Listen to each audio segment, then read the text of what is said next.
Good morning class. आज की class में हम पाठ संख्या 2 वर्ण विचार ऑर्थोग्राफी के बारे में जानेंगे। सबसे पहले हम वर्ण के बारे में जानते हैं। वर्ण भाषा की सबसे छोटी इकाई को वर्ण कहते हैं। वर्णमाला वर्णों के व्यवस्थित समूह को वर्णमाला कहते हैं। स्वर वे वर्ण जिनके उच्चारण में किसी अन्य वर्ण की सहायता नहीं लेनी पड़ती है उसे स्वर कहते हैं। जैसे हर्ष आ, दीर्घ आ, हर्ष ई, दीर्घ ई, हर्ष उ, दीर्घ उ, री, ए, ओ, औ। इनकी संख्या 11 है। व्यंजन जिन वर्णों का उच्चारण स्वरों की सहायता से होता है उन्हें व्यंजन कहते हैं। क से लेकर ह तक इनकी संख्या 33 है। अयोगव अंग और अ को अयोगव कहते हैं क्योंकि ये ना स्वर है और ना व्यंजन। दोनों में योग न होने के कारण ये अयोगव कहलाते हैं। अनुस्वर अनुस्वर का शाब्दिक अर्थ है स्वर के बाद आने वाली नासिका ध्वनि। इसके बाद हमेशा कोई व्यंजन होता है। जिस व्यंजन से पहले यह आता है उसी व्यंजन वर्ग का पंचम वर्ण बोला जाता है। इसे बिंदु के रूप में लगाया जाता है। जैसे ठंडा ठंडा में ट वर्ग का पंचम वर्ण अना है इसलिए ठंडा। चंपक चंपक में प वर्ग का पंचम वर्ण है म इसलिए चंपक। अनुनासिक अनुनासिक ध्वनियों के उच्चारण में हवा नाक और मुख दोनों से निकलती है। इसमें चंद्रबिंदु लगाया जाता है जैसे चांद, बूंद आदि। विसर्ग विसर्ग का प्रयोग केवल तत्सम शब्दों में होता है। ये इस प्रकार लगते हैं जैसे अतः, प्रायः आदि। हिंदी में विशेष व्यंजन अड़ा और अढ़ा विशेष व्यंजन ध्वनियां हैं। इनका प्रयोग शब्द के आरंभ में नहीं होता है। जैसे पड़, पेड़, चिड़िया। वर्णमाला में 2 प्रकार के वर्ण होते हैं, स्वर और व्यंजन। स्वर के भेद स्वर 2 प्रकार के होते हैं, ह्रस्व स्वर, दीर्घ स्वर। ह्रस्व स्वर जिन स्वरों को बोलने में एक मात्रा का समय लगता है उन्हें ह्रस्व स्वर कहते हैं।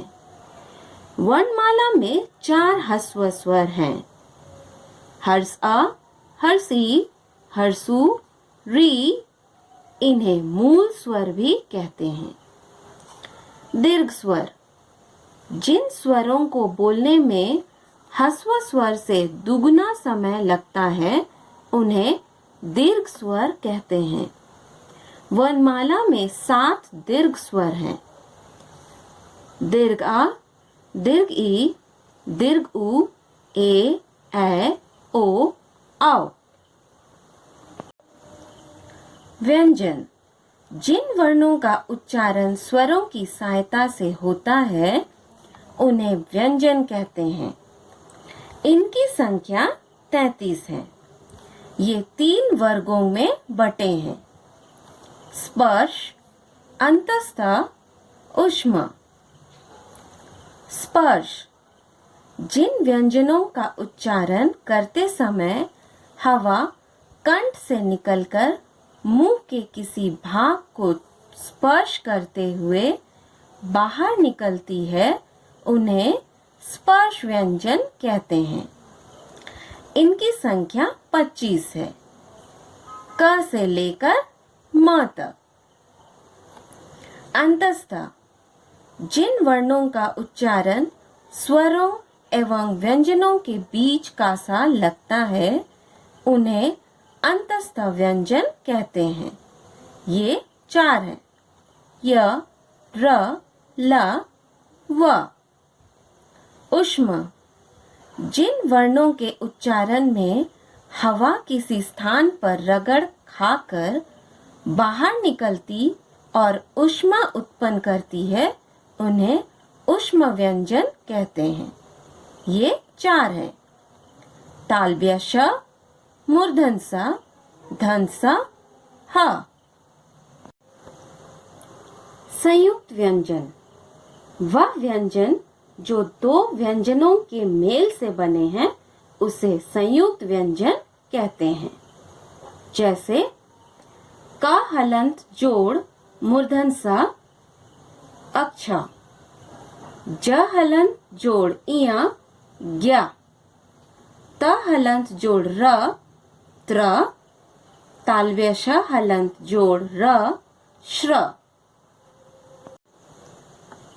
आगत व्यंजन, आगत का अर्थ होता है आने वाला, यानी ऐसा व्यंजन जो विदेशी ध्वनियों से आई हुई हो। जैसे यहाँ पर ज और फ के नीचे जब बिंदी या नुक्ता लगा होता है, तो यह आगत व्यंजन बन जाते हैं। जैसे नजर, अंग्रेज, फसल, फिल्म। स्वरों की मात्राएं, जब व्यंजन के साथ किसी अन्य स्वर को जोड़ना हो, तब उसे मात्रा के रूप में इस तरह लिखा जाता है। जैसे हर्ष अ, कल। दीर्घ अ, काला। हर्ष ई, दिन। दीर्घ ई, खीर। हर्ष उ, पुल। दीर्घ उ, चूहा। ए, रेल। ए, सैर। ओ, मोर। औ, नौकर। री, कृपा। अब हम लोग संयुक्ताक्षर और द्वित्व व्यंजन में अंतर देखते हैं। संयुक्त अक्षर, 2 व्यंजनों के मेल को संयुक्त अक्षर कहते हैं। जैसे ल हलंत जोड़ द, जल्दी। द हलंत जोड़ ध, बुध। द्वित्व व्यंजन, 2 समान व्यंजन मिलते हैं तो उसे द्वित्व व्यंजन कहते हैं। जैसे त हलंत जोड़ त, कुत्ता। ल हलंत जोड़ ल, बिल्ली। र का प्रयोग, र में हर्ष उ और दीर्घ उ की मात्रा र के पेट में लगती है। जैसे रुपया, रुई, रुमाल, अमरूद इत्यादि। रेफ वाला र, र का यह रूप स्वर रहित है। जैसे ध जोड़ र हलंत जोड़ म, धर्म इत्यादि। र का पदेन रूप, या पूरा अर्थात स्वर सहित र है। जैसे प हलंत जोड़ र जोड़ ह हलंत जोड़ दीर्घ अ जोड़ र हलंत जोड़ हर्ष अ प्रहार। ट या ड के साथ पदेन रूप या के रूप में होता है, जैसे ड हलंत जोड़ र जोड़ म हलंत जोड़ अ ड्रम। वर्ण विच्छेद, जब किसी शब्द में प्रयुक्त वर्णों को अलग अलग करके लिखा जाता है तब उसे वर्ण विच्छेद कहते हैं, जैसे कमल क हलंत जोड़ हर्ष आ जोड़ म हलंत जोड़ हर्ष आ जोड़ ल हलंत जोड़ हर्षा बना कमल। यहाँ और भी उदाहरण दिए गए हैं, आप लोग इन्हें अच्छी तरह से देख लीजिएगा। Thank you.